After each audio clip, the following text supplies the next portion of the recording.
Port-au-Prince with roots from Leogan on my mother's side and Okai on my father's side. And I'm joining you today from Washington, D.C. as one of the co-founders of the Haitian Ladies Network. We are an organization that has a bold mission and a vision to create the largest global platform connecting all women and girls of Haitian descent to build community, share inspiration, and celebrate our shared Haitian heritage, history, and culture. Joining us in this project for this virtual series is a collective of Haitian-led and Black-led organizations that share a commitment to bring Haitian history to the center and unite with all who believe in a vision of a Haiti that is truly free to build our own future. We want to thank the Black Collective, Haitian American Foundation for Democracy, also known as HAFD, Santla Haitian Neighborhood Center, Island TV, Aibo Post, Haitian American Professionals Coalition, and Avancer Ensemble. This is a three-part series of virtual conversations focused on increasing our collective understanding of what happened after Haiti became the first Black independent in the Western Hemisphere. We read recently the groundbreaking New York Times comprehensive account of the ransom, the lost billions, and the true cost of freedom and its present day impacts. Our goals in curating this virtual series are to continue to keep this history in the public attention, amplify the learnings, and galvanize for collective action. We're excited to welcome today Catherine Porter and Constant Mehu from the New York Times. They have so much to share about the making of this series and engage in a moderated conversation with Magali Laguerre-Wilkinson and Joelle Dreyfus, our moderators for today. I will tell you a little bit about Magali and Joelle, and they will then introduce our speakers. Magali Laguerre-Wilkinson is the Vice President of News Programming and Executive Producer of Nick News at Nickelodeon. Prior to joining Nickelodeon, Magali worked for 60 Minutes and CBS News. She's reported on and produced domestic and international stories, winning Peabody and Emmy accolades for her work. Her Haitian roots have made her an invaluable producer on CBS News coverage of the country, including an Emmy-winning 60 Minutes report on the deadly earthquake there in 2010. She also served as correspondent for the 60 Minutes online franchise, 60 Minutes Overtime, and for CBS News. Before joining 60 Minutes, she worked as associate producer and producer for Tom Brokaw at NBC News. Magali is a native New Yorker with deep roots in Cap-Haïtien. She lives in New York with her husband, Bruce, and their daughters, Juliette and Josephine. Welcome, Magali. Hello, merci beaucoup. Nice to see everyone. I'm really thrilled to be here and to continue this discussion, which is really going to be fascinating. And Joelle Dreyfus is a journalist and editor whose international career spans more than 5 decades. He's a former Global Opinions contributing columnist for the Washington Post, where he wrote from Paris about race and politics in Europe, the United States, and his native Haiti. He served 10 years with Fortune magazine, with stints as Tokyo bureau chief and senior editor and as a technology columnist. He spent a decade as editor-in-chief of Technology Magazine, Herring and Information Week, and editor of PC Magazine. Before moving to France, he was managing editor of TheRoot.com, then owned by The Post, executive producer, executive editor of Black Enterprise, and a senior writer of Bloomberg Markets Magazine. He's currently working on a book, which we all await, about his family's 300-year relationship with Haiti. He is co-author with Charles Lawrence III of the Bach case, The Politics of Inequality, and many of his articles and essays have been included in compilations, including The Butterfly's Way, an anthology of writers in the Haitian diaspora edited by our beloved Edwidge Dansica. Joel's a native of Port-au-Prince, who grew up in Paris, Monrovia, Liberia, and New York City. He is a co-founder and a member of the Hall of Fame of the National Association of Black Journalists and a member of the Council on Foreign Relations. He served on the board of the American Society of Magazine Editors as a Pulitzer juror and is a board member of the Haitian Roundtable in New York. Welcome.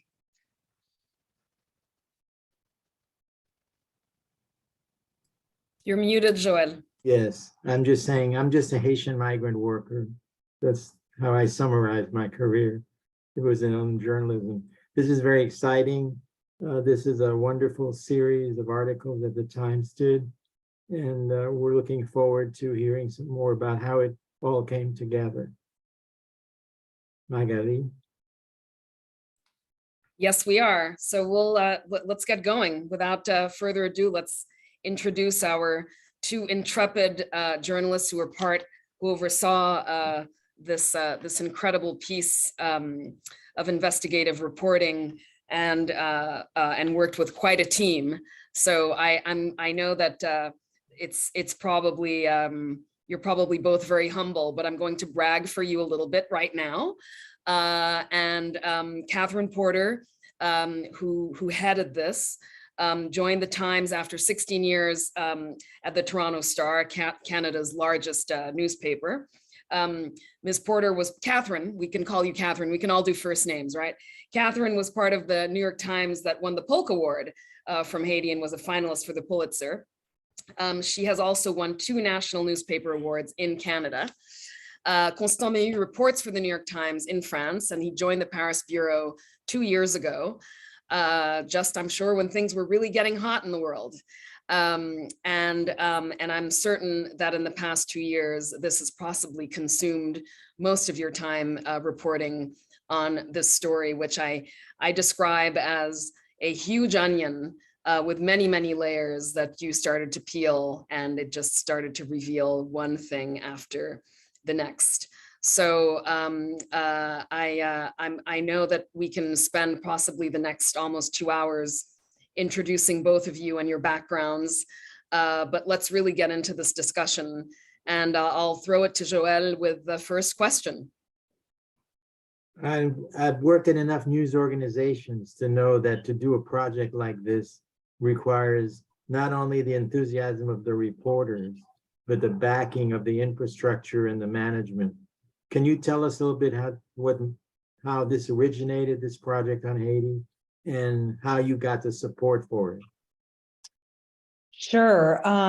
Well, I am a reporter who started going to Haiti in 2010 after the earthquake. I would guess I was down there with you, Magali, in Port-au-Prince, and that was my introduction to Haiti. And I have continued to visit Haiti as a reporter, but also actually I have very close friendships there now too. So I go for personal reasons also for the last 12 years. And so, you know, for me, Haiti is that onion you just mentioned. You know, it is a place that the more I get to know, the more I thirst to know, to be honest. And I have been fascinated by Haiti since 2010. I continued to report on other things and come back to Haiti. But like you said, Joel, that there's no way that this story would exist just by myself. You know, we have an editor who's the international editor. He's a man named Michael Slackman. And though he has never been to Haiti, he is fascinated by the country. And in 2017, I did a really big story for him. I was a part of a series on death. And I did a story about death in Canada, about medically assisted death. And then I did a story in Haiti about a group of people who collect the abandoned dead for him. And he basically just started peppering me with questions. And they were the same kind of questions that I think any international correspondent going to Haiti asks themselves, which is, why is the country's infrastructure so horrifically feeble? You know, why is the country so impoverished, both in terms of the slums and people being poor, but also just the infrastructure of the country? And so he started peppering me with questions. And because I had been fascinated in Haiti for years, I had read about the so-called independence debt. And I said, you know, well, there's this and there's this, but there's this independence debt that I've read about. And that sparked his imagination. And he said, like, well, tell me more about it. And, you know, it's not hard to be quite captivated by the idea of the independence debt, because it completely is the reverse of what we think of in terms of reparations when we talk about reparations today, when it comes to slavery. And so his imagination was captured. Originally, my thought, I went down originally in early 2020, in January, to Haiti to do basically like a week and a half to meet people, to start meeting with historians, to see how I might do the story. I met with the president at the time, Jovenel Moïse, but I was very early in my research, you know, and I had a plane ticket to go back on March 30th. And then the pandemic hit and everything was put on pause. You know, at first he asked me to continue working from afar. We met many historians that were very helpful sending, you know, documents, but then it became clear that this story of the pandemic was not going to be a 2-week story or a month-long story. It was going to be the story of a year and then 2 years. And originally I had this idea that I would do a narrative story that would look, and I think I called you, Joel, to ask you about this. I had this idea that I would talk the descendants of enslaved people, and then link them to the descendants of the people who had received the payments.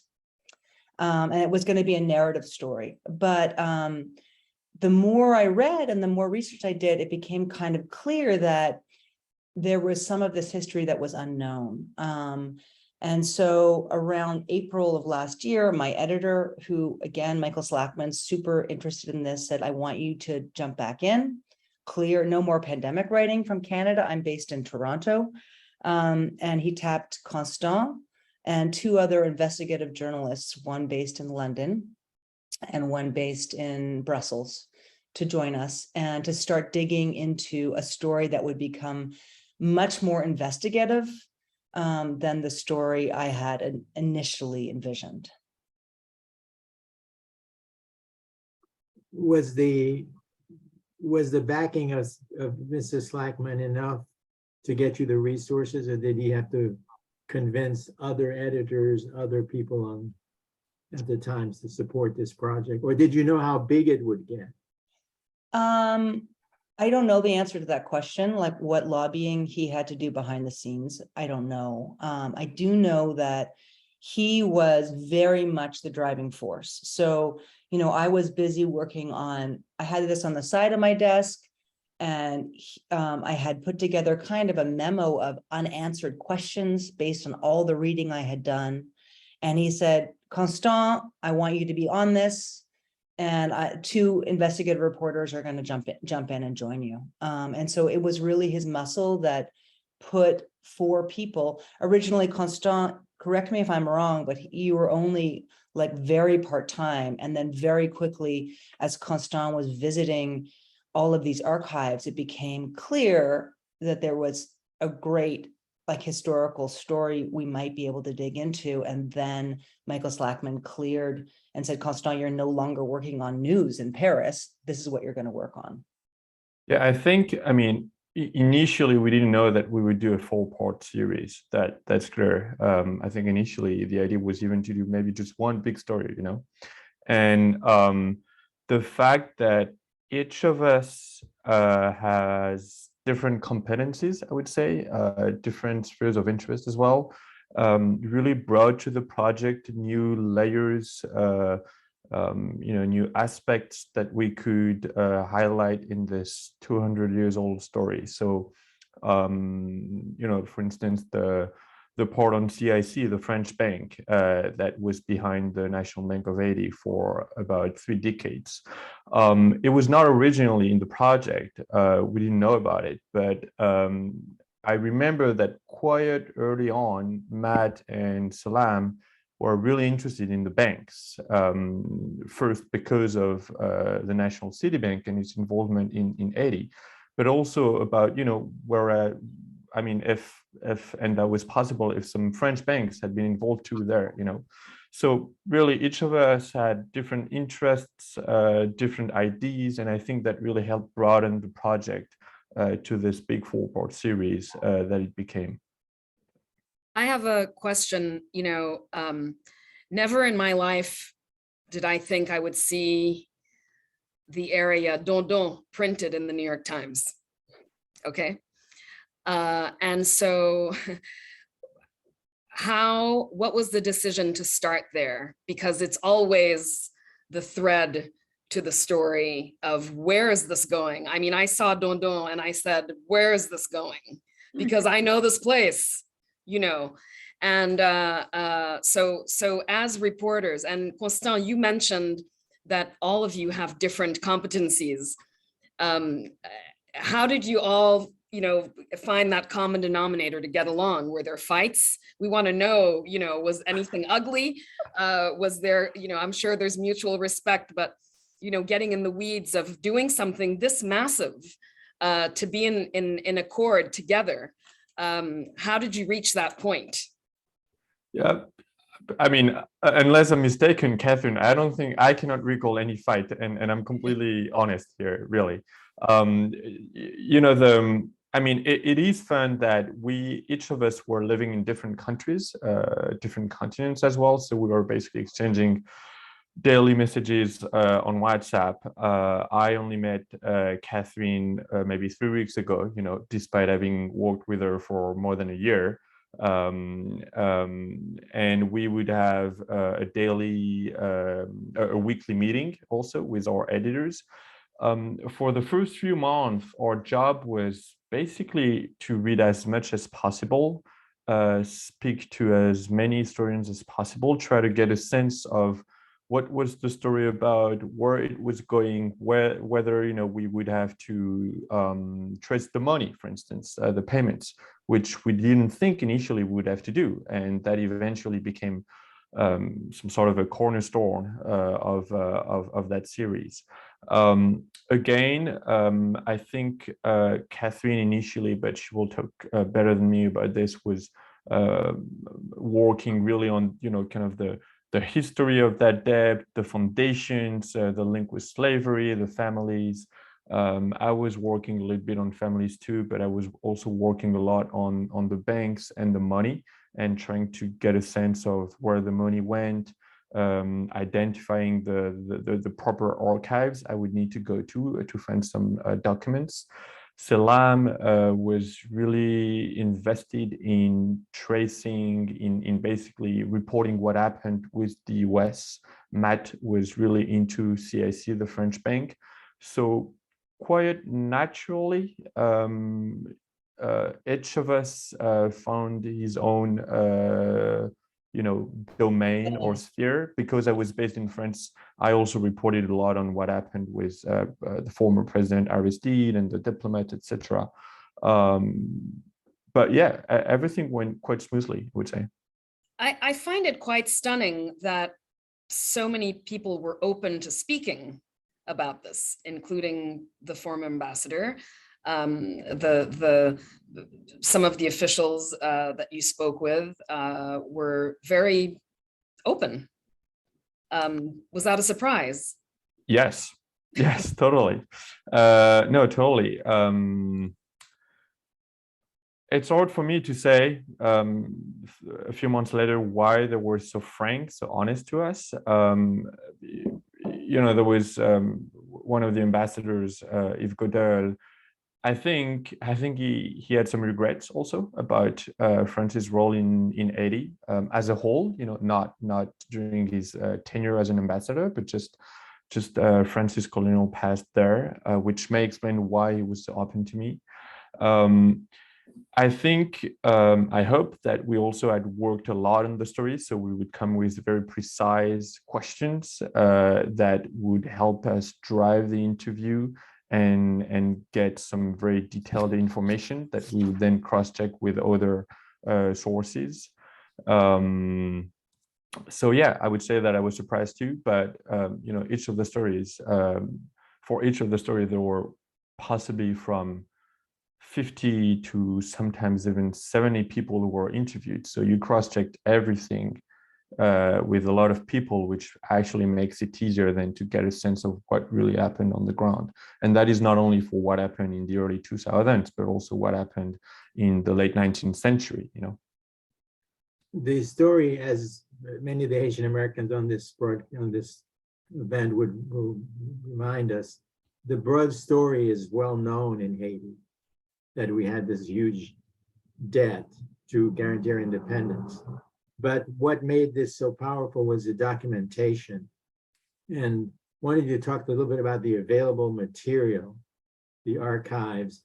I think we often think that because Haiti went through a violent revolution, burned a lot of property and documents, even into the 19th century, we kept having revolts internally.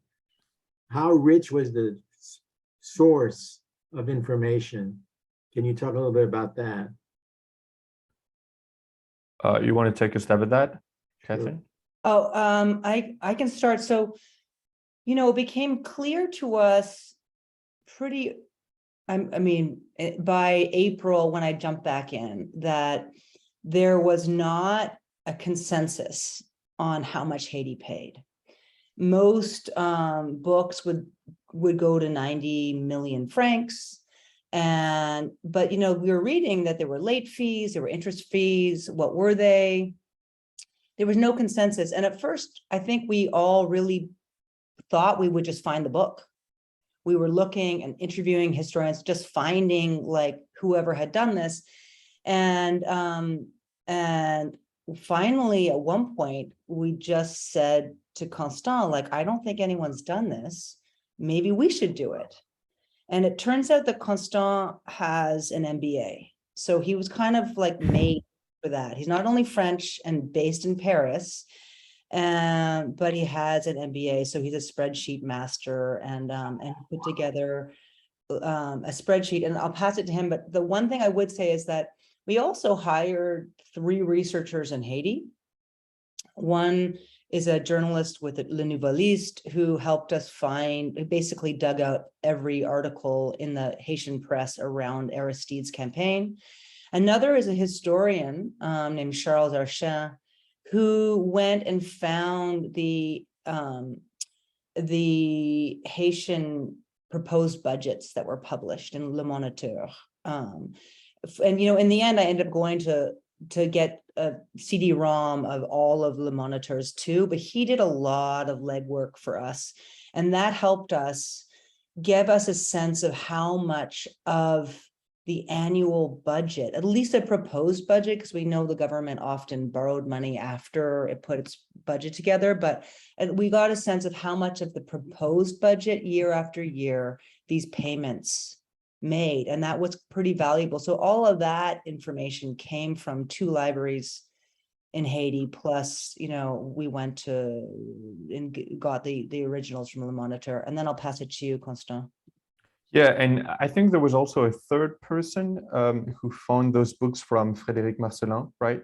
Yeah, my longtime collaborator, or someone I work with very regularly in Haiti, is a guy named Harold Isaac. And he went to his old professors, including, Mr. Bouteau. I saw the name Bouteau up here, like, to find old books that we just couldn't find anywhere else. And there's also a Haitian, a great archivist named Patrick Tardieu, who is based normally in Haiti, but since the pandemic started, he's been in Montreal, where there's a big library with Haitian historical texts, and he also dug up, old texts from the 1800s for us and 1900s for, that had some raw figures. I was mentioning Marcelin because he was really key for that book, for that work. Marcelin was this finance minister in the late 19th century, early 20th century, who was a vocal opponent to the French financial control of Haiti. And he wrote 2-3 books. Some were focused on the debt, some others were more focused, centered on the National Bank of Haiti. That reproduced some numbers for the late 19th century. And that was central to our work of tracing the debt, because thanks to that book, we could actually cross-check the figures that I found in the archives of the Caisse de dépôt et consignation, which is this public French bank that collected all of the money throughout the 19th century. And we really needed, as many sources as possible to cross-check the figures. And I was actually impressed by the fact that we had the exact same figures down to the cents, which is kind of convincing when you have that level of preciseness. As Catherine said, initially we thought that we would find at least some solid estimates in books or research articles. But when we realized that that wasn't possible, which I thought that we would do it ourselves, the tricky part was that all of those figures were actually scattered everywhere, in century-old letters by diplomats who were French diplomats who were fulminating against Haiti's late payments in brochures, in pamphlets, in the French financial press, in some archives from Haiti, in books from this finance minister. So it was really some sort of a scavenger hunt. And every time I found a figure, I would put it in this big Excel spreadsheet, mark what was the source, and day after day, I would start kind of Uh-oh. Uh-oh. Okay. Oh, no, you hear me? froze for a second. All right. Suspense. Okay. Now I was just saying that day after day, we were kind of building out this spreadsheet, and after a few months, we had some sort of a decent picture of what the debt looked like. And this is when we started to talk to historians and economists who knew about that history. We talked to Clara Gistiguier, for instance, who's probably one of the best historians on the history of that double debt.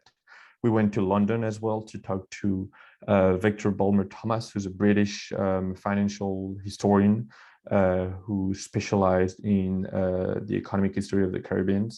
And they would provide us some background, question, our methodology, and reassured us that we were on the right way. I right now in the US, in many parts, there is this sort of questioning and this sensibility of speaking about history and things that make certain people uncomfortable. And my question to you is, how has this been received in France, by the general public? I see even in the chat that there's a reference to the historian Philippe Girard, who is somewhat of a denier or questions a lot of this. How has it been received in France? I know that here, anyway, the first week, everybody's hair was on fire when this came out. So how is it received in France, It was actually the French media has covered it. We've seen a lot of reports in Le Monde, Le Figaro, Libération. You mean since your piece or in the past? Oh, no, the piece itself. Since the piece, yes, yeah, exactly. Since okay. the piece appeared, they've only covered the stories. Not really the the kind of mind-boggling history that the story is about. You know, they covered the pieces, not really what that means, and it did not spark a debate. You know, I'm being totally honest. It did not cause any controversy or big historical debates in France. The French government has not reacted. The only institution that has reacted, to my surprise, to be honest, was the Crédit Mutuel, which is this French bank that owns the CIC. And about, I think that was 2 days. Yeah, that was 2 days after our stories came out. They published a statement saying that they would hire historians to research the past of CIC in Haiti, possibly as well in other former colonies. I'm not so sure about that. I was surprised about that because you know, debates about colonialism in France are very sensitive. Really? It is, yeah, it is some sort of, you know, I wouldn't say that it's, it is in a sense a taboo, I think, depending on which former colonies you talk about. This is especially a taboo for colonies like Algeria, I mean, more or less recently, but and there are all other colonies that France has just completely forgotten about, and that is the case for Haiti, because Haiti was one of the very first colonies of France. People in France are just not taught about it. Nobody in French schools is taught about the Haitian Revolution, and of course not about the double debt. So the kind of absence of big public reaction to the story in that sense is not that surprising, because there's no groundwork about this in France. You know, it was interesting. I was just in Paris when I met Constant for the first time face to face and in real life, as we say. And I was staying at the bottom of the 16th arrondissement, and I was walking around with my kid, and we came to this little square, and it was like Rochambeau Square with this big statue of him. And I was like, oh my God.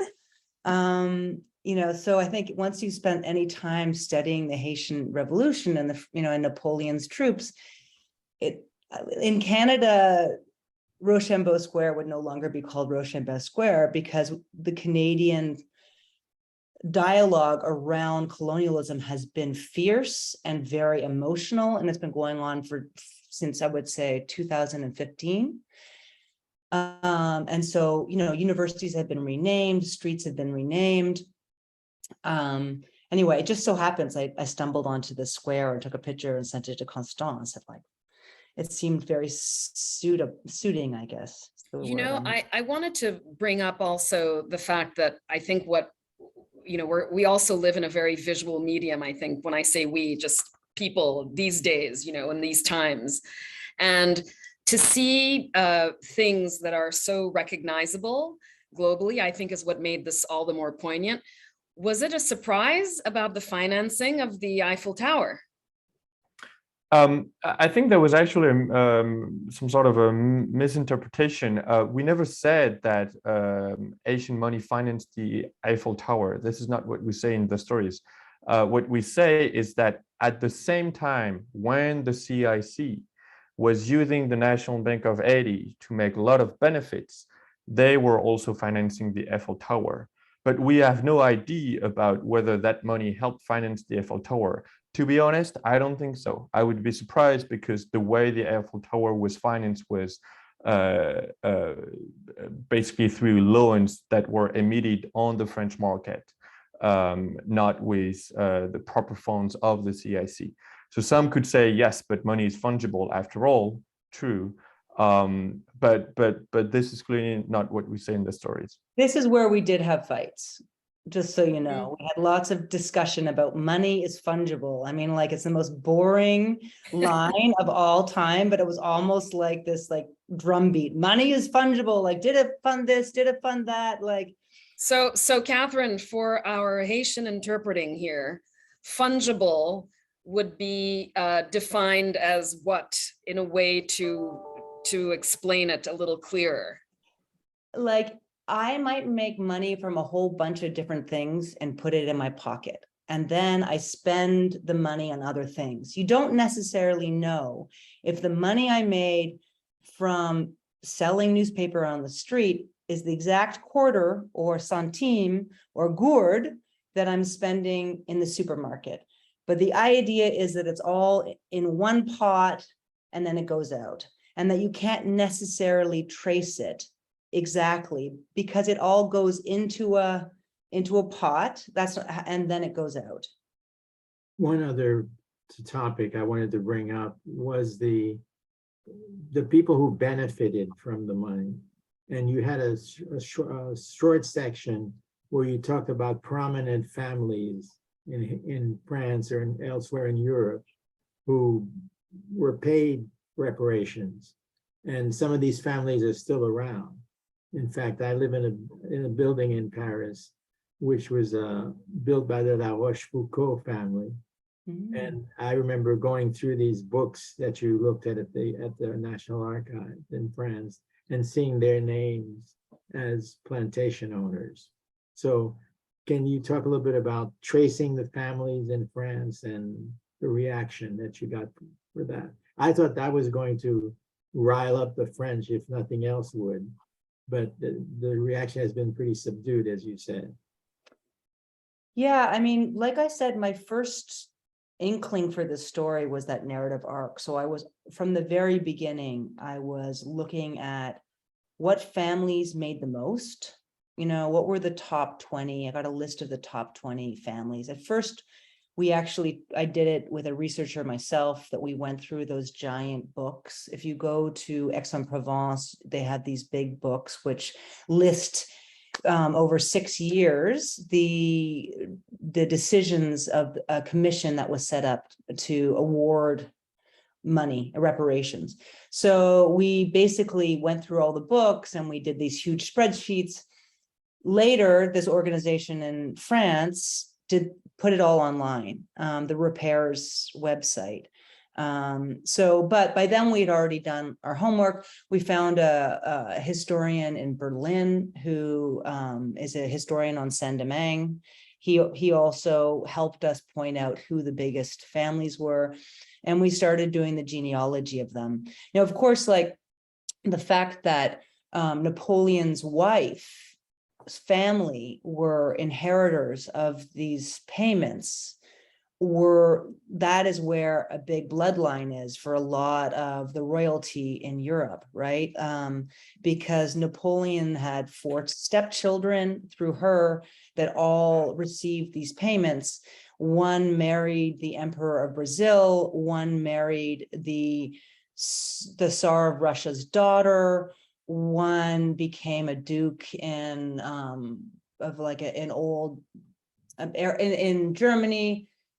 God, what was the last one? Anyway, but if you did the genealogy, you'd see that some of those people going down 6, 7 generations were still royalty. The Prince Charles's first cousin, Maximilian von Baden, I think his last name is, his family received this money.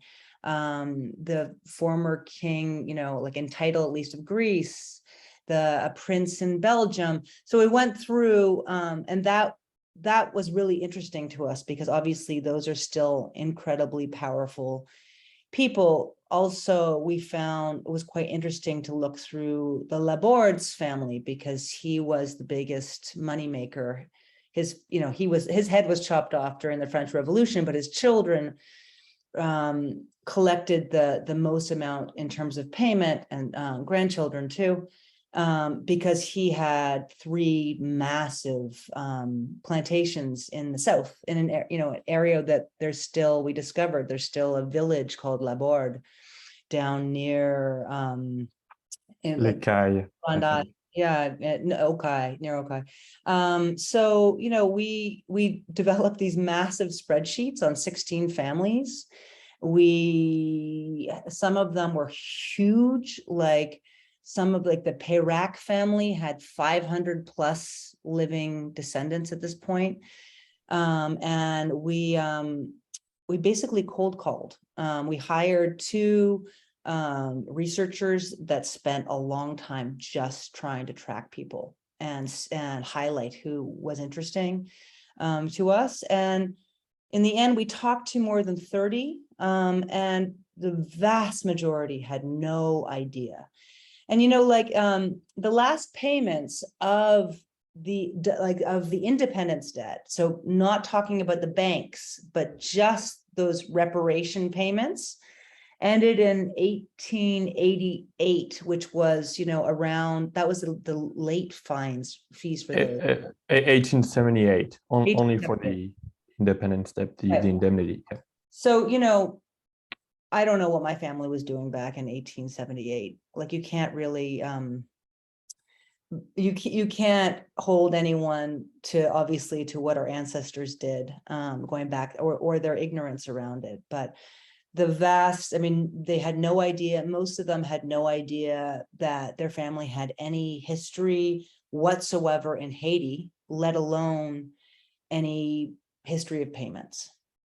There's a question in the chat, which I think it may have crossed many people's minds, but in so much of the involvement in this, the Catholic Church, did they play any role at all in this? Est-ce qu'ils ont fait la sourde oreille? Were they with many conflicts around the world through time, they've been sort of on the sideline as a spectator. Were they merely a spectator? Did they put their hand in the pot as well? It's a very good question, which we haven't investigated at all. It's not like you didn't have enough going on, but right. It didn't come up. Like, the Catholic Church, Yeah. really, when I think about the history of Haiti, obviously was there and had huge involvement in education, and didn't recognize Haiti, like refused to recognize the country's independence. So certainly played a role that way, along with, the United States, in terms of refusing to recognize. But we never saw any indication that going through all of those books, I never saw any indication of someone from the Catholic Church getting payments. Now, I think it's a that really good idea. That was a good question. We could probably go back to see if the names of former priests, maybe they had personally owned property, but in terms of like the Catholic Church itself receiving as an institution, as an institution, I certainly saw no sign of that. But it's an interesting question that I think part of the problem is that the church was essentially banished from Haiti from Yeah. independence until 1860, when they made an agreement, the Concordat, to come that back. allowed the church to come back in officially. The priests that were in Haiti were essentially rogue priests who were not connected to the Vatican up until that time. So that may be one of the reasons you see so little influence by the church. And I believe when they started criticizing, Francois Duvalier ended up kicking them out in the late 50s, early 60s, if I'm not mistaken, Joël. The Jesuits, anyway. To answer your question, Magali, you asked before, why Don Don? Like, and I Yes. have to say, I love Don Don. Like, I would go back to Don Don every visit. Okay, but you have to say Don Don. Don Don. I love Don Don. I love, it's like a garden. It's so beautiful. I was back in Haiti. So we'd done all this research, and I was back in Haiti for the assassination of the president. And I was on the ground, and after going to cover the funeral up in Cap-Haïtien, I've been doing, by that point, it had been very clear from our reporting that the bulk of all of the government's income, but these payments also came from export taxes on coffee farmers. So it was clear that we should look at coffee, and Don Don is the first place that coffee started in terms of the first plantations. When it was Saint-Domingue, that's where the first plantations were cut. It also, I had a lot of interest. I really wanted to go down to the south to see the coffee, like where coffee has in the last decade become more of a robust enterprise. But the road to go there is where all of the gangs, in terms of where you have to go through Croix de Bouquet, Yeah, became yeah. too dangerous. So I was up in Cap Haitian, and I was like, well, they've got four coffee cooperatives up in Dondon. I called one. I'd love to come up and see. I came up. One of them hosted me. Actually, there's three and a half really, but they all are named after revolutionary heroes. And I went and did, and I just thought, as soon as I spent time going up to the coffee fields, or to the petit jardin of the different farmers, it became clear this was like a perfect place to set the story. Like the citadel is there, you can see it. It is such a symbol, right, of Haitian independence, but also Haitian fear of reinvasion. Is this huge, it looms over. And, one of the farmers took me way up to right underneath the citadel where he has a family plot. And while we were having a break, he said, when I was a kid and my father owned this land, you couldn't see the citadel because the trees were so thick. So lush, yeah. Lush. But then, when I went out to one of the sections of Dondon, the Matador section, and went to the Vincent Auger cooperative there, it was even more profound because electricity has never come to that section. They've never had electricity. I went out with farmers where we went and we collected the water from the nearby stream. And so that element of, the descendants of coffee farmers from this area have been paying for this tax for so long, and have recouped none of the benefits that, if that money had gone into, people say, oh, we don't know what it would have gone to. Sure, might not have gone anywhere, but if it had gone into some things like electricity, potable water, sewage systems, like in any part of Haiti, that concept was just so clear to me there. And the vast majority, I spent 2 evenings at the gates of the cooperative, the Vincent Auger cooperative, and I basically did a survey of everyone coming in. Like, have you ever heard of the independence debt? Have you heard of the double debt? And just talked to like dozens and dozens and dozens of people, and had great conversations that were often very humorous, but only 2 people had heard of it.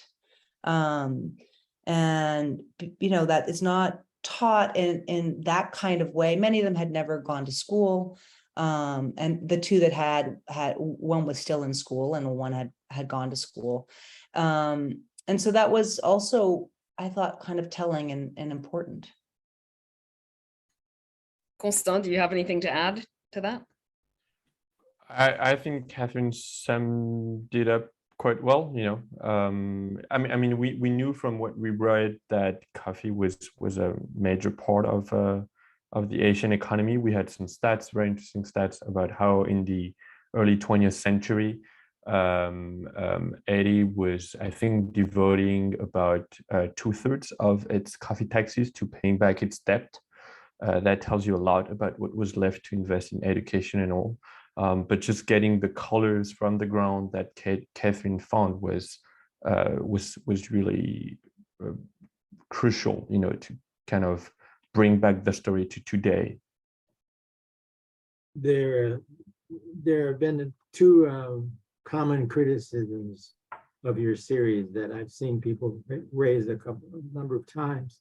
One is that they feel you let the Haitian elite off the hook too easily, that by blaming the payment of the debt, you let people off the hook who could have done much more for Haiti. What's your response to that? I can answer it. First of all, we in the first story, the big one, there's quite a big part on Duvalier and his role in the state of Haiti today. And the reason why we wrote that part on Duvalier was also to address that concern, which is to say, yes, the debt certainly played a role, but it was not only that, that's for sure. But it's a role that many people around that planet do not know anything about, which was the original reason behind that story. Added to that, in other stories, but perhaps that was not emphasized enough, we highlighted the role also of Asian high civil servants in really creating the conditions for setting Haiti on a way of a cycle of indebtedness. I can think of one high civil servant, for instance. His name was La Foresterie. He was a diplomat serving in France, and he was the one who negotiated many of the loans that were taken on the French market. Coincidentally, he retired in France, which was, kind of the country where he probably, thought that he was the most happy in, or clearly was not helping Asian interests at the time. So throughout the story, I think we highlighted several of those key characters and repeated that there was a responsibility. But taking it back to our original idea and to what Catherine said at the very beginning, the issue with the way people think about Haiti today is that it's always about corruption, natural disasters, being unlucky, sometimes only unlucky, mass poverty, and gun violence. But nobody thinks about this very original and 200 years old story that is the debt, So our goal was not to say this is the origin for all of what happened to Haiti, and this is the reason why Haiti is in that state today. But this is one of the reasons, and possibly an important reason, that you should know about, because everybody, not everybody, but many people have forgotten about it. Well, to your point then, Constant, what does the, I'm saying revelation, and it's true that it was a revelation to many people because of the New York Times has spread, but many people already knew the existence of this story in different ways. But what does the story about this debt mean to the younger generation, many of whom are on this call right now?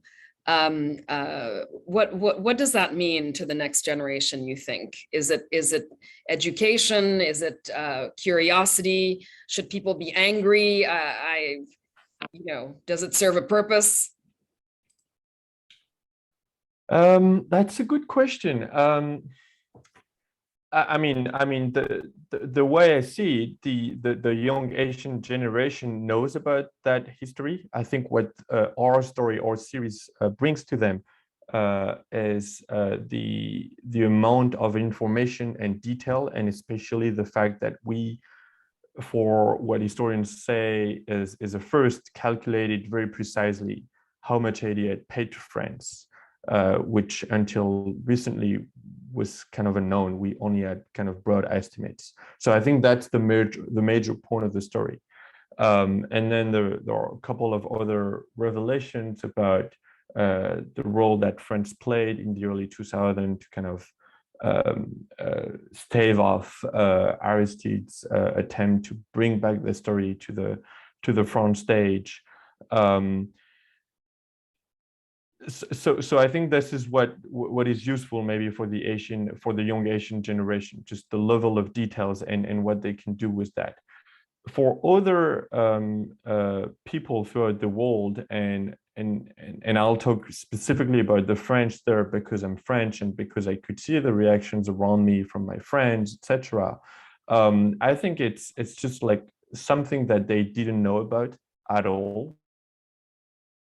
And I insist on at all because it's just a completely new story for much of the people in this country. And when they're reading that story, they're kind of reflecting about it. They're kind of making connections that they had never made between Haiti and France, connections about the impact of the Asian Revolution on the French Revolution. The fact that slavery ended first in Haiti, not necessarily because of what France wanted to do, but because of the revolution that kind of forced France's hand, which is not what we're taught in France. You know, we're taught about just those big ideas and big visions that helped end slavery, which was not exactly that. So you make a lot of connections between the two countries. You better understand the state in which Haiti is today. I will, of course, not give names, but some of my friends realized that they knew some people who were descendants of families that had benefited from that money. So it's kind of, I would say, reckoning with the past that is not necessarily your own past, but the past of your country, and understanding why France is where it is right now and why Haiti is where it is right now. I think that helps a lot. There was used the quote from a description from Thomas Piketty, famous economist, which is neocolonialism through debt, which was the first time I heard of something like this. Is there an example of another nation on earth that had to, because now when you see Haitian revolution, Haitian independence, it feels like there will be a big asterisk next to this with so much of what the story has revealed. I mean, is there another country in the world that has had to do something like this? Do you mean paying a debt? Yes. Yes. No, this is a unique case in history. I think we said that in the story as well. Usually, when you win your independence war, you're not supposed to pay the losers, which is what happened there, right? When we talk about war reparations, which is kind of what happened with Haiti, right? Like France comes back and say, you beat us in that war, well, you're going to pay us. Normally, this is basically the other way around.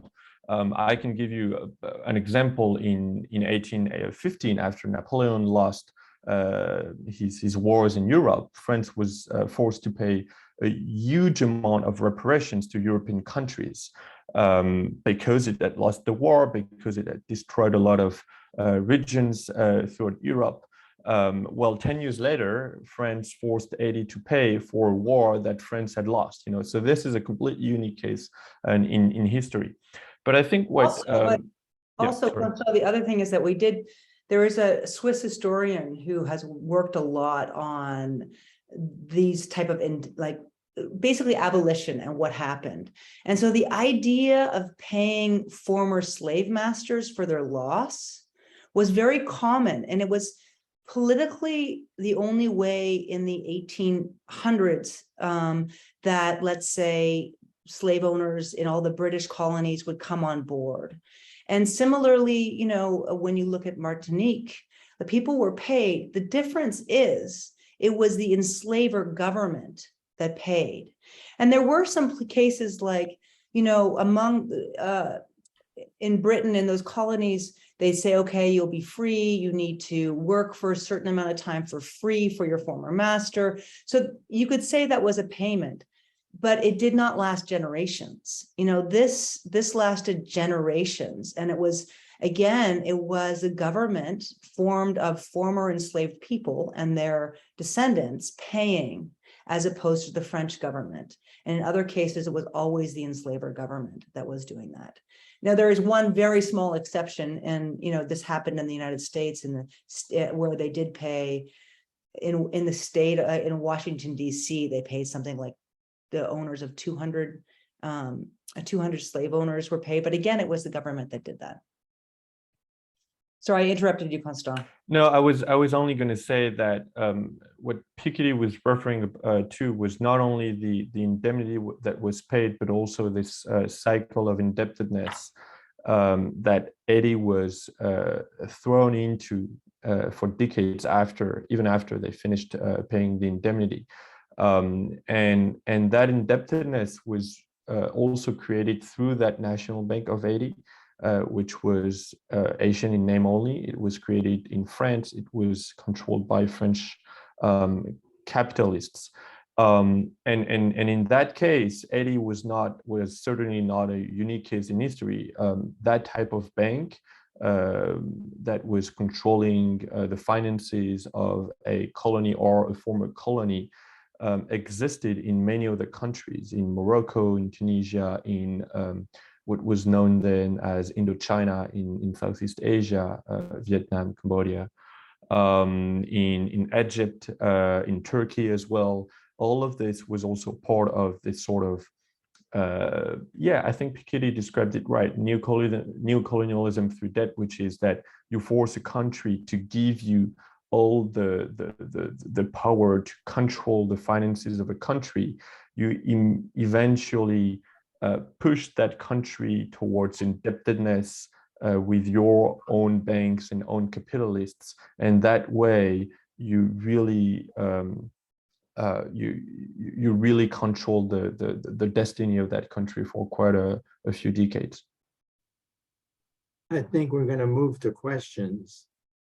So we should move to questions. As we do that, because we've been focusing so much on France, and if we get into the early part of the 20th century in 1915, the US becomes, you know, is also putting their hands in the proverbial pot.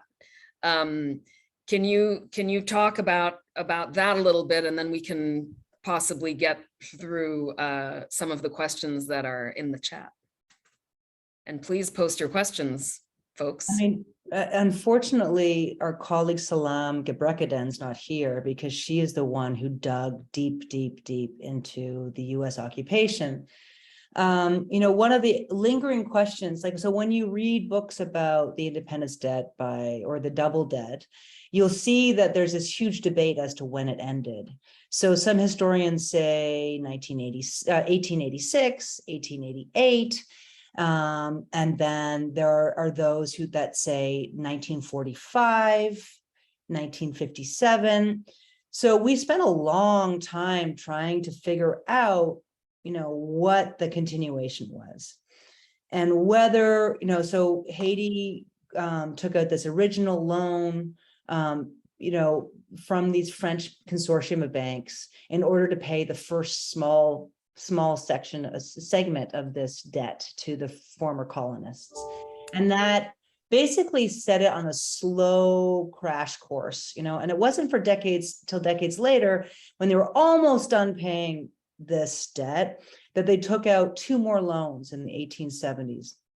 And written in the contracts of the loans was the point was to pay off the double debt and to start finally building the country. So when we saw that, that gave us like, okay, so when did those loans end? And those, you know, it took a long time for us to get down into, and it was Salam who did this, to get down into the weeds to see that those loans were paid off in 1922 by the American controller just before they forced Haiti to take out another loan. So while you could say that there was this, you know, and we'd never say this in our piece because it's so in the weeds and so difficult, what we say is that it basically set, you know, this original double debt set Haiti on the road towards decades and decades and decades or centuries of indebtedness. But you know what the Americans did is they basically followed the model that the French had already set, which was promising to invest in the country, taking over the finances, and not investing in the country, and pocketing a lot of the profits for their own administration, and that, you know, for themselves, but also Citibank forced this loan, got this loan. Pushed through a government that was a puppet government put in place by a military occupation of a country, right? And it continued to reap the profits of that until the end of the financial occupation of Haiti, which was in 1947. So, and then the French came back, like they came back again. They said, oh, our loan from, you know, you never paid off this loan earlier. And that wasn't paid off. So, you know, the American occupation obviously had whole other hosts of problems. They brought back the corvée. They were run by out and out racists. There was huge other problems, but they can, and we included that in our story. But what we were really trying to do throughout this was follow the money, and how Haiti was this place that if you lived in it, if you were Haitian, you were going to be poor, but it could make you rich from the outside. And the American banks, saw this and they wanted to get in, and they basically, with the help of the American government, got in and continued to make really big profits on the backs of poor Haitians. Oof. Okay.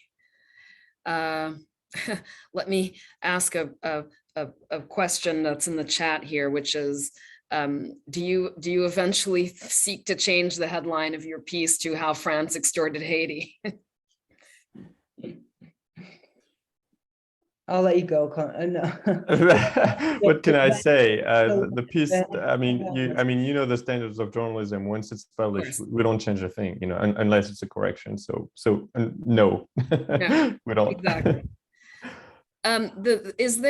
What's next with this? What is the next part to this? I mean, are you going to follow up on, are you going to hound some of these banks? I mean, CIC is saying what? Are you, what is the next part? Because it can't just be left like this. I mean. Well, on CIC, I think they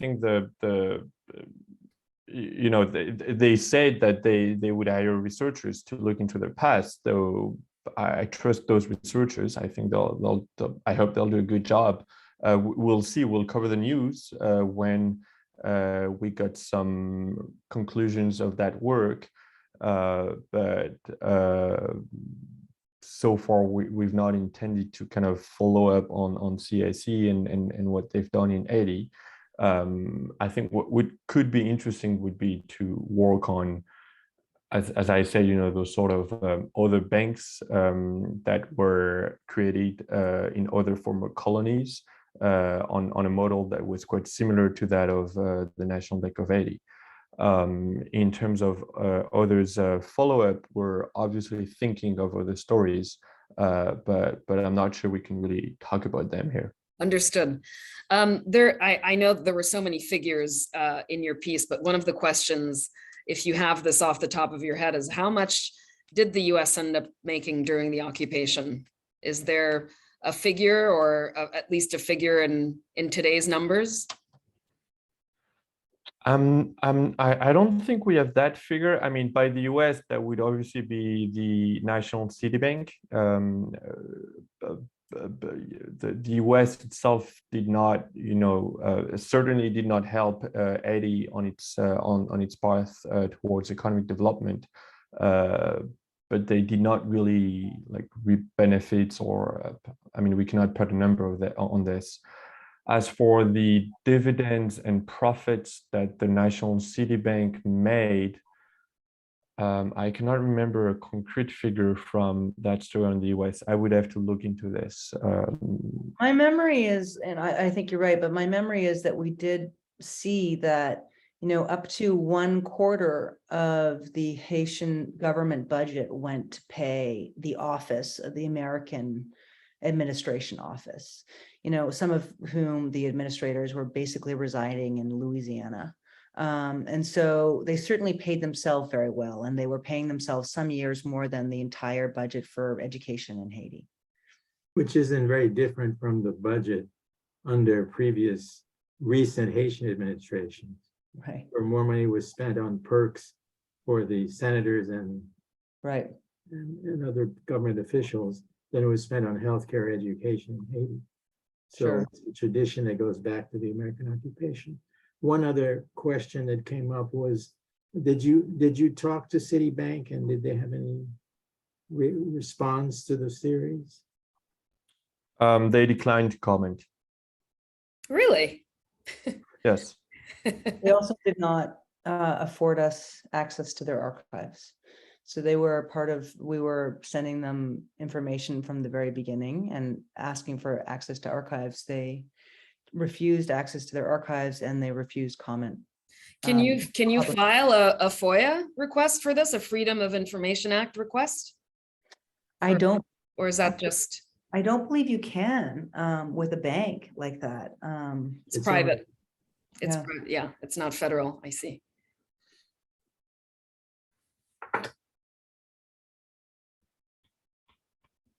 Other questions? There are. There's one that says, why didn't Haiti default from its debt? Yeah, it's a great question. You know, other places did default on their debt.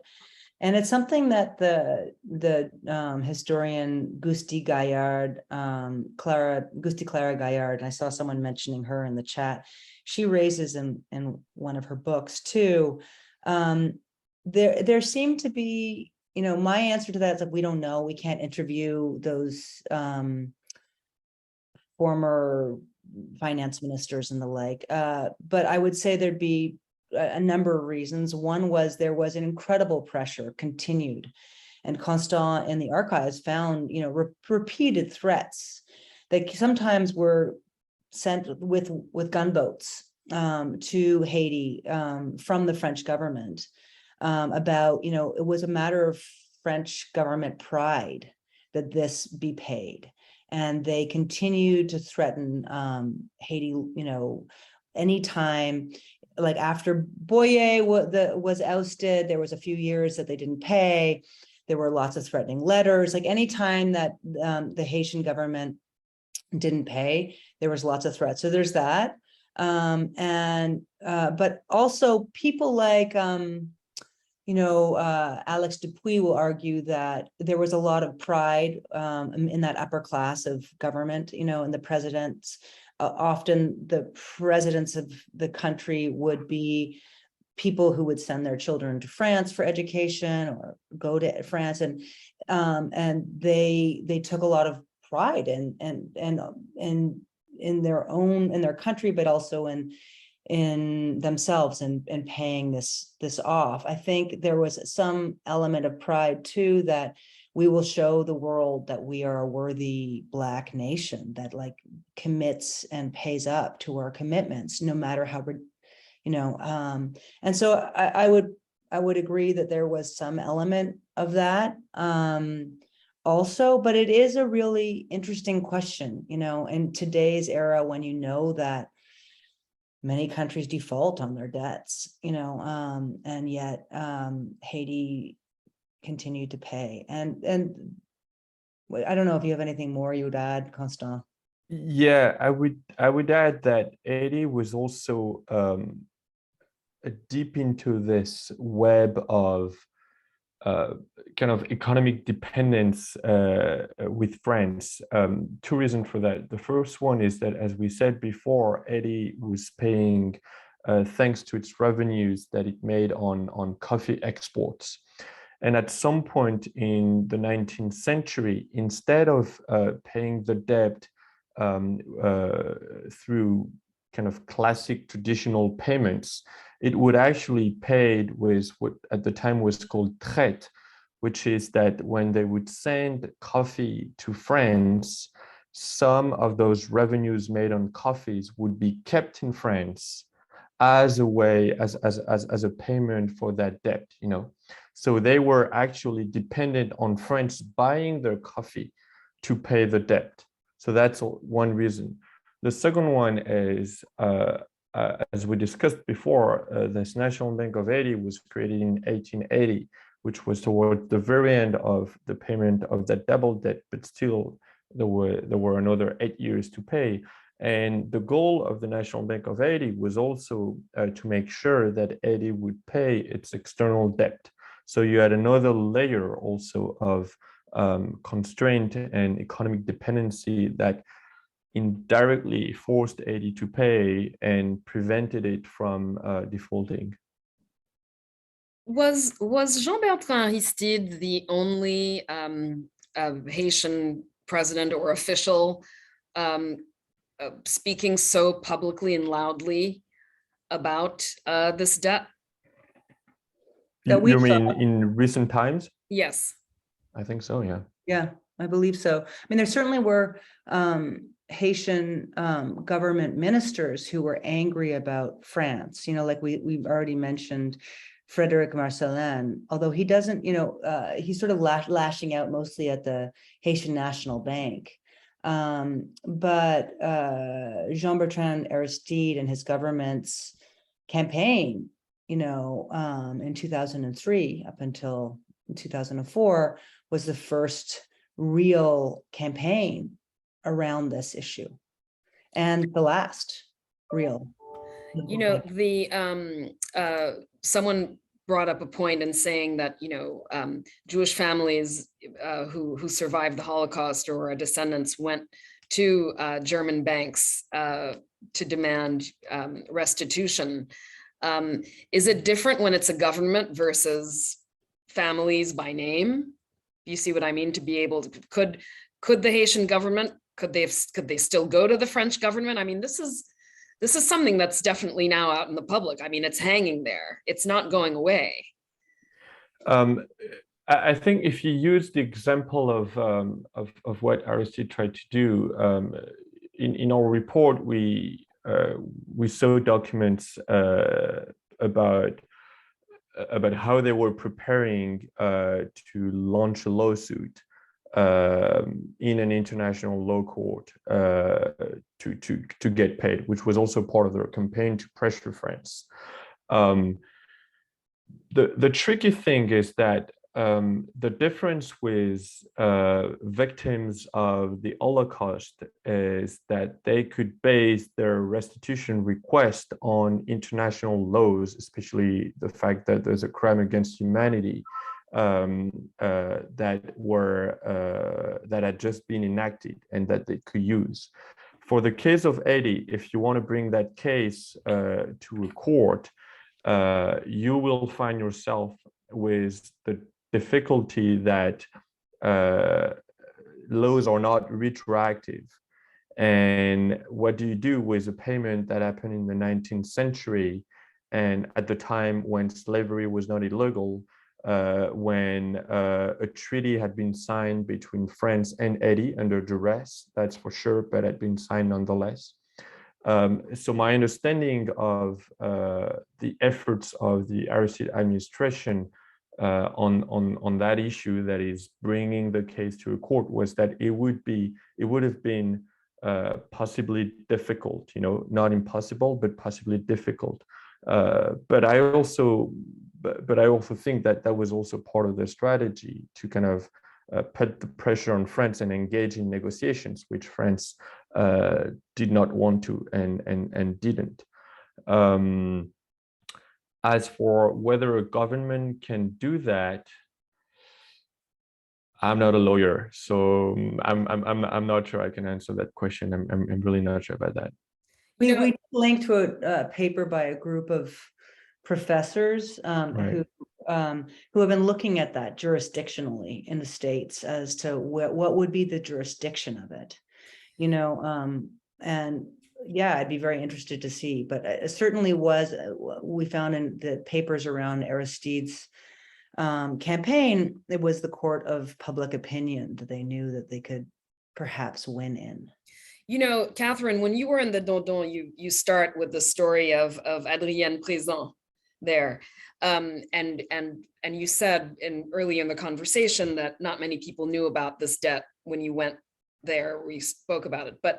But now that this has been out, and have you in your conversations with descendants, direct descendants of the enslaved and enslavers, have you heard about their feelings about maybe receiving reparations? I mean, is this something that, I know it's so much about survival and just getting through, a day, that the idea that there could be this, this restitution, perhaps, is there any hope at all in people that did it translate in a certain way? I think it's too early to tell, like in a personal way, first of all, I was really, really, really, really, really happy that these were translated into Creole. And it's the first time that the paper has translated. Yes, we have to mention that, of course. Yes. And I know Michel de Graaf is talking, and he's the great, linguist of when it comes to Creole. And he wasn't talking to us throughout, but I was so really, really happy to see it in Creole. And obviously the hope was that coffee farmers in Dondon and other places would get access to this. And I was also really happy that the Creole translation was free, and you know how it works in Haiti. Like, we know it was circulating around WhatsApp. We know that certain radio stations were reading sections of it out loud. So, what the reaction is, like, my many friends in Haiti who are among people who are among, like, I heard a lot of reaction from my educated friends in Haiti. I heard, and I'd love to hear, I know some of them are on the call right now. I heard, and I know that was an emotional reaction of basically feeling like the story that they had told themselves, but when thought they were crazy, was validated, in the Times, by this outsider publication. In terms of my friends who are poor, the last 6 months have been so hellish in Haiti. I have been dealing with death, kidnapping, and in their families. And so I feel like this question, that people like Adrian have been sort of saying things are just getting worse and worse, and we don't have the bandwidth, but I'd be really interested. I sent the story to the mayor of Dondon. I sent it to the cooperatives that I met with, and I'm really interested when I get to go back, at some point and meet in person with those people to ask them over, over a drink, what their longer, bigger reflections are. I think they're looking for more questions if there are in the chat. Yeah, One comment it is Fedo Boyer. Yeah, Michel de Graaf mentions Fedo Boyer with Nick Andre and his team at Creole Trans that did the translation work. On the French side, talking about reparations, France is years behind the US in discussions of race. And the communities are not organized in the way that they are in the US, for example. There's not a Black community. There's a Caribbean community. There's an African community. So they all have different objectives and different roles in French society. The Taubira law, which somebody mentioned, the first one that passed that had the French Assembly vote that slavery was a crime against humanity, also embedded some memorial ceremonies. For the first time, there were dates set to memorialize the end of slavery.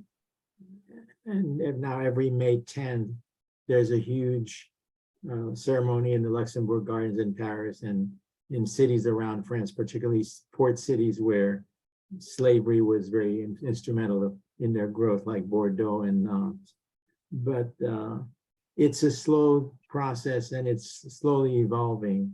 And I don't see much pressure in France to pay reparations or even to, as Hollande was there some years ago and said, we owe Haiti a debt. And then they quickly ran around like crazy saying, we're not talking about money, we're talking about a moral debt. And I would add, Joel, that in the Taubira law, initially there was an article in the bill that mentioned the creation of a committee of historians and experts that would study the possible reparations to be made to the victims of slavery. And this article was skipped out of the final law and was deleted by a commission before the bill was voted in Parliament. So that tells you also a lot about the taboo, the difficulty, the fear that there still is in France whenever we talk about reparations and restitution. As one ambassador told me, one ambassador who was based in Haiti in the early 2000s.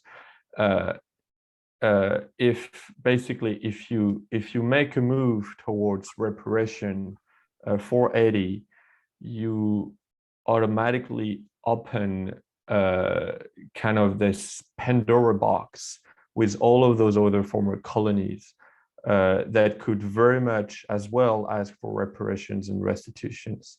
And I believe that France is kind of afraid of that from the moment it agrees to make some financial reparations, then many other countries could use that as a precedent.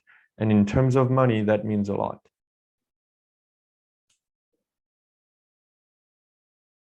There was a question here about whether or not in your research, do you think that that this instability, this debt played a role in the continued instability, political instability in Haiti? I'm not talking about natural disasters, which were also sort of quasi-man-made because of the results in them, but political instability. It's a really great question. And I know that there is some young research looking at that kind of concept around the world. We didn't see, like we're not historians. Like this is already weird territory for us. We did a 200-year like investigation into Haiti. And so I think that's a great grounds for historians to dig into, but certainly I wouldn't say I have any authority as to what role I would say it's clear to us that the debt played a huge role in that, while other countries, particularly at the time of the Belle Epoque and they were investing in huge infrastructure projects. And this is not just the United States and Britain and France, but also Costa Rica, that was had a coffee economy. They were electrifying San Jose, and Haiti did not have the money to do it. So whether it would have done it or did, it just didn't have the money. And that was very clear. And I think I feel confident in stating that, but whether it was a factor in the continual instability in Haitian politics and the internecine battles that happened and that continue to happen in Haiti, I think that's really ripe ground for many PhDs. I want to address a little bit the elephant in the room, which came up, in the days that followed the article about, a variety of academics who felt that they were slighted. Even though printing out the bibliography of your piece, I can't imagine how people could feel badly, but I also know what it can feel like, perhaps to feel sidelined when someone has helped or contributed, or maybe you made a call 3 years ago and you didn't phone that person again, and they felt that they should have been credited. Can you talk to that a little bit, just at least to address it? Yeah, we as journalists, we talk to for these 4 stories, and there's also, I guess there's really 5. We talked to hundreds of people. We read hundreds of books and articles. We did a count at the end because of this. It's really common in journalism to talk to way more people. And I know you both would totally agree that you talk to way more people than you cite. And in a way, it gives you a sense of authority, that you can say things with authority. And, we're diggers, we're trying to find the truth. So obviously, in many stories I do, people are upset that you don't quote them, and you say, look, your information was foundational in my understanding, and I'm sorry you weren't quoted. The difference here is we did decide to put out a 5,000 word bibliography, which is also quite unheard of. And we spent some time talking about that. Unheard of in terms of New York Times, yes, standards. We don't do that. And no newspaper I've ever worked at, and I worked at a number, has ever done anything like that. It's not, usually you just cite people you quote, or you cite a book but we felt like we wanted to be clear from the beginning that we're not writing Haitian history here. We are not experts in Haitian history. We're not Haitian, you know, that we built this story on the backs of many historians and their works that were pivotal. And we felt like it was really important to, in terms of transparency, but also, you know, giving credit to people we didn't name. Unfortunately, we couldn't name everybody and we couldn't name every book. We just couldn't. It would be something that you wouldn't make your way through. Like I said, we read, there's 4 of this on this for more than a year, reading like, you know, books. That's the first book we read was from right after the revolution, was published in the late 1800s, up until a book that's been in here that we do link to, but like that just came out in, I think it was February, March. That was in February. So we read so much, so we couldn't cite them all. And so we decided that we would cite ones that we felt were pivotal to our understanding and that we referred to many times, or that they held something we couldn't find anywhere else. Mm-hmm.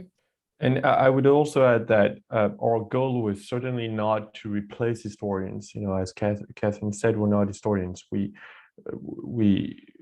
used them a lot, and this is why we cited them in this long bibliography. But I think we also wanted to, with this story, to kind of help the research go forward on this forgotten story of the Asian debt, forgotten at least in the Western hemisphere. And that is also why we published the data that we compiled on the double debt on GitHub, so that everybody can use it. Everybody can make the calculations again, check that for themselves, use it for future, I don't know, historical research, PhDs, whatever, so that it's not just, you know, a story that appears in the New York Times and we're credited for it and that's over. You know, we really want also to kind of share what we found so that it can be used for future research works. Great. Somebody asked, go ahead, Joël, sorry. Go ahead. No, I said someone asked, because you just brought up, Constant, that this could be used for future research. Someone asked if something similar is going to be done as was done with the 1619 project with this series. In terms of like books and in terms of books, of research, of, yeah. No, we don't have plans to do that at this point. You know, I don't know. I know that they have some plans, but at this point, we don't have plans to launch, I mean, that kind of infrastructure around the story. We're really, really happy to see that it's been read and shared. We are in negotiations to have it reprinted, particularly in the Creole and the French. So it's accessible for people, particularly in Haiti and in schools. And I think that would be, that's just awesome that could happen, and we'll see where it goes. But at this point, we don't have plans to create kind of that kind of infrastructure around it. We're kind of going back to our regular jobs. And I saw there was a question here too about whether, Constant, have you talked to the Minister of Education in France, Pap Ndiaye, about this? I have not. You know, it's funny because he was clearly one of the historians that we thought about when we worked on that series, because he basically introduced Black studies in France, and he knows a lot about Haiti as well. Because he was not, you know, specializing on Haiti, I eventually did not reach out to him. But I was, you know, as many people in France, surprised that he was appointed the education minister. Look, we've not reached out to him because, I mean, he's in trouble. I mean, he's been criticized by the right in France for sure. But I mean, we have not reached out because how to say that? We're not going to write a story about, you know, did that piss you off at the government or whatever? You know, we're not going to write a story about this, or, you know, what was your reaction when you saw the story? I hope that he has read the story. I would be pleased to know that. This is not specifically his domain as education ministry, even though, as we've said before, this history is not taught in French school, and there are some organizations that have published statements after the stories came out to say it should be taught. I feel that this is the kind of stuff that it needs some time to percolate in people's mind and in the minds of the civil servants at the education ministry, which is a big mammoth. And when you want to change the program in France, when it comes to education, that takes years. So I'm not expecting something in the next few weeks, that's for sure. If you can explain it, because you've been living and breathing this, the nuance of restitution versus reparations. I saw Michel de Graaf put that in the chat. In the case of Haiti, it would be restitution, not reparations. People use them interchangeably. Is that inappropriate? Could you explain the nuance with the two? So restitution is for something that is material or that can be counted as a specific sum of money that was stolen, and that you can restitute, in a similar form. You restitute a piece of art, which is what happens with the Benin bronzes. Germany restituting Benin bronzes as recently as 5 days ago, maybe. You could do that theoretically with a sum of money, right? Like we have a precise number. We know that France received 90 million francs from Haiti throughout the 19th century. It could theoretically restitute the money. Reparations is a little bit more complex because it is to repair sins that were done in the past, and we're most of the time talking about slavery, right? Like all of the, I would say, all of the scenes that are related to slavery, from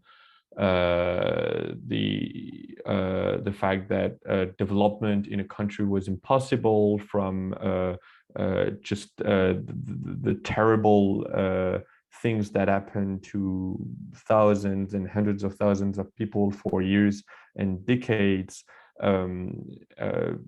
So it's much more it's more vague, I would say, right? There's no precise number. You got to talk about this, you got to debate about this, eventually negotiate about this. I would only add that some activists, but also historians or experts, consider that restitution in itself is a form of reparation, right? You repair something, right? So, which is why most of the time we use reparation as this sort of a big term that you could use to describe everything. And then there's a second layer that is restitution. But in a sense, you repair something by restituting it. Wow. It is interesting, though. We did see that, a lot of the arguments around the campaign in Haiti is that what is different is that it's about repayments of this, of payments for enslaved people that were made, as opposed to slavery, as opposed to like sort of the kidnapping of people and their descendants. Although I will say, when Aristide launched his campaign, it was for both, even though he didn't quantify, or we don't know, but his slogan and his government slogan was réparation et restitution, restitution, réparation, both. Joël? I think we're time to turn it back to our host. Well, you had a story, Joël, that if you'd like to share before we start concluding this. About my family. Yes. Yes, I had a particular interest in CIC because my French grandfather worked at that bank. Wow. And was I think the deputy director when the Americans invaded in 1915. And the Marines came to his door to ask him for the keys to the bank. And he said he didn't have them, although he did. And after they stomped around the yard a while, the Marines left and found somebody else. And the next day, my grandfather resigned from the bank. So Wow. this brought it back to a family. Is that a story that you grew up knowing, or did you find it in Yes. a journal? I knew it growing. I've seen it printed in other places, but Wow, that's wild. it's all personal when it comes to Haiti. That's really cool. Yeah, it really is, isn't it? So many people have personal, I mean, history lives that way. It's amazing. I wanted to ask both of you, Catherine and Constant, if you might have some final thoughts on this. I mean, you know, I started out comparing this to an onion, and I want to finish it comparing it to an onion, because I don't think you have gone to the core of it, right? Or at least you've gotten close enough. Do you have any final thoughts and feelings about this as you do your day jobs, which must feel really boring now after this? I'm sure there's a little bit of withdrawal. Yeah. Do you want to go first, Constant? Yeah, I mean, you know, this idea that that this series may help change the narrative on Haiti feels important to me. That people from now on, or at least those who read the story, will think about Haiti not only as a country that is impacted by corruption, by gang violence, by natural disasters, but also a country that was from its very beginning stolen and put on a path of terrible indebtedness. I think it's important, you know, if we can change a little bit the narrative about what are the keywords that are associated with Haiti, you know, not only poverty, not only corruption, but also a unique case in history of a huge sum of money that was stolen and that did anything but help Haiti to develop economically speaking, and that the story could have been different had it not been for that debt. Yeah, I agree. I wanted to start by thanking you guys for moderating this and for inviting us to do this. It's been really awesome to see all the comments and just see these faces and names, many of whom, you know, I'm seeing people like Hudicor. I think I met you at your hospital in Port-au-Prince or in Pétionville years ago. So it's cool to sort of see who's on here. And I did see a question to this effect, like, how did this change my lens or on Haiti? You know, I feel like I'm not sure that it fully did. I think my lens was changed a long time ago reading the history of Haiti. But early on in the research, when we were just reaching out to every single historian we could find who knew anything about Saint-Domingue, like the Haiti before it became Haiti, and the debt. I talked to a PhD student who had spent a lot of time in the Aix-en-Provence archive. So I was calling him to get some help to figure out how to get some documentation. And he is an expert on Saint-Domingue, like before independence.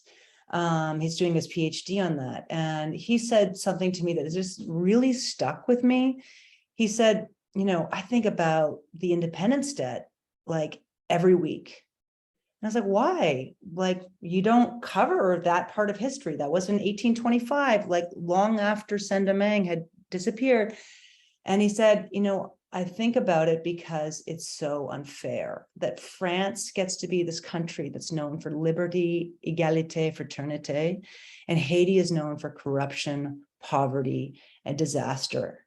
You know, and really Haiti should be known as the first Black independent country that threw off slavery in the Americas and has a legacy that is so important.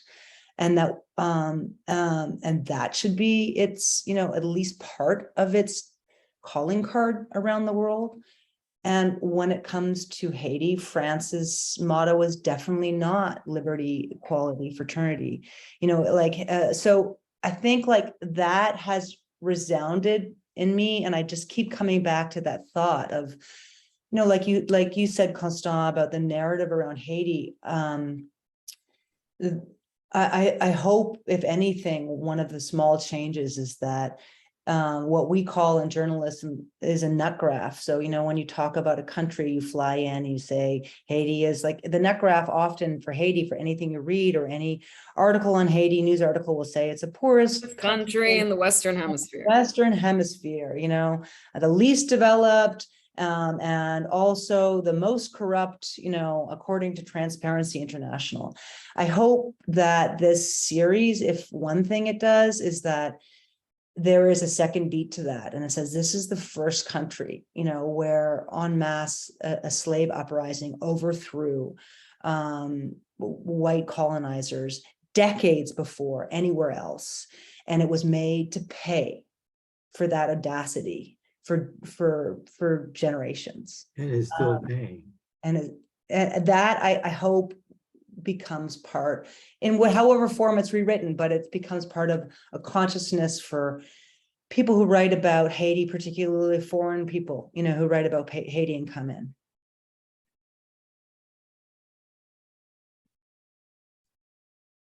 I think that's it for us. Turn it back to our hosts. And thank you again. Thank you all again for hosting us. Thank you. Well, to give just a few more minutes, because I think it's really important for us who have worked on this series to express our gratitude to you all, those who spoke, moderated, translated, and all of you who contributed in the chat and took time out of your day to join us this afternoon. My name is Nadine Duplessis-Kearns. I'm here with the Haitian Ladies Network, one of the 8 organizations who came together to put this series. And I will take just a second to name them all, because I think it's important that we have begun something incredible together. Haitian Ladies Network, the Black Collective, Haitian American Foundation for Democracy, HAFD, SUNTLA, Haitian Neighborhood Center, Island TV, Aibo Post, Haitian American Professionals Coalition, and Avancer Ensemble. So this is the effort that we that came together after the New York Times series launch. And Catherine Porter and Constant Mehu, we want to thank you for getting us started, for doing the work, building on the rich history of our Haitian historians and our Haitian institutions and our Haitian families who continue to work daily, not only to change Haiti, but to change the narratives and the way that we see ourselves, and we're proud of who we are as Haitians. The interpretation was important to us to be able to offer this series in Haitian Creole, our native tongue. And MARB Language Services based in Miami provided this interpretation. So we want to thank Debbie and Lourdes for your contributions to today's conversation. We encourage all of you all, this is just the beginning, it's part 1. So join us for part 2, which will focus on what we've already started touching upon, which is reframing our narratives, not only about Haiti, but about ourselves, the stories we are leaving behind for our children and the future to come.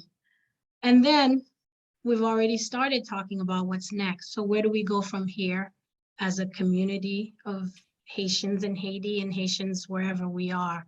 What is it that we can do together to continue to build our country? If you've not registered for part 2 and part 3, the link is in the chat. So please join us via Zoom once again for part 2 and part 3. And also, we ask that you take just a few seconds and complete a really short survey. We want to hear from you about the series and your ideas for part 2 and part 3. And this is a dialogue, and we could not have done this without all of your attention and your focus this afternoon. And Magali and Joel, you are true. The pride of Haiti continues to live in all that you do and all that you've done for us.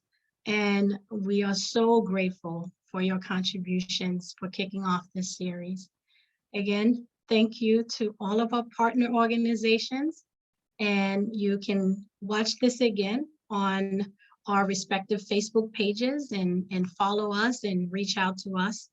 And we look forward to continuing these conversations and galvanizing ourselves to do what it is that we want, that we need to do for ourselves and for our country. So thank you. And thank you for joining us this afternoon.